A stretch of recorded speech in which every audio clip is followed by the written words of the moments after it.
Ертеде әуендер алқабы деген ғажайып ел болыпты. Ол елде түрлі аспаптар тату, тәтті өмір сүріпті. Олардың ішінде ең сыйлысы қоңыр үнді домбыра еді. Домбыра күй тартқанда, дала желі баяу есіп, құстар да үнсіз тыңдайтын. Бір күні үлкен мереке болатыны хабарланады. Барлық аспаптар сахнаға дайындала бастайды. Домбыра да ерекше шабыттанып, ішектерін баптайды. Бірақ ол пернелерін басып, күй бастай бергенде, дыбыс шықпай қалады. Әлсіз дыбыс қана естіледі, домбыра қатты қорқып кетеді.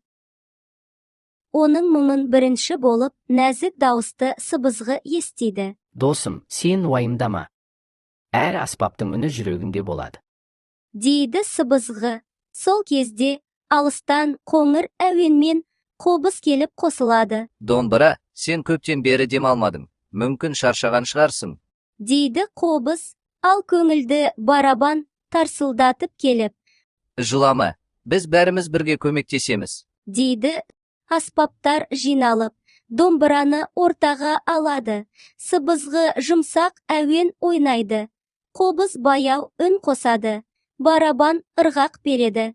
Домбыра достарының әуенін тыңдап тұрып, жүрегінде кішкентай жылылық пайда болғанын сезеді.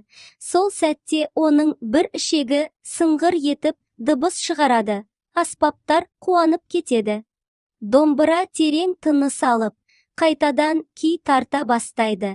Бұл жолы оның үні бұрынғыдан да әсем, бұрынғыдан да шынайы естіледі. Мереке керемет өтеді. Барлық аспаптар бірге ойнап, үлкен оркестр құрайды. Сол күннен бастап, домбыра мынаны түсінеді. Нағыз әуен тек ішекте емес, жүректе болады екен. Достар қасыңда болса, кез келген қиындықты жеңуге болатынын ұғынады. Бірге ойнағанда ғана музыка әдемі шығатынын сезеді.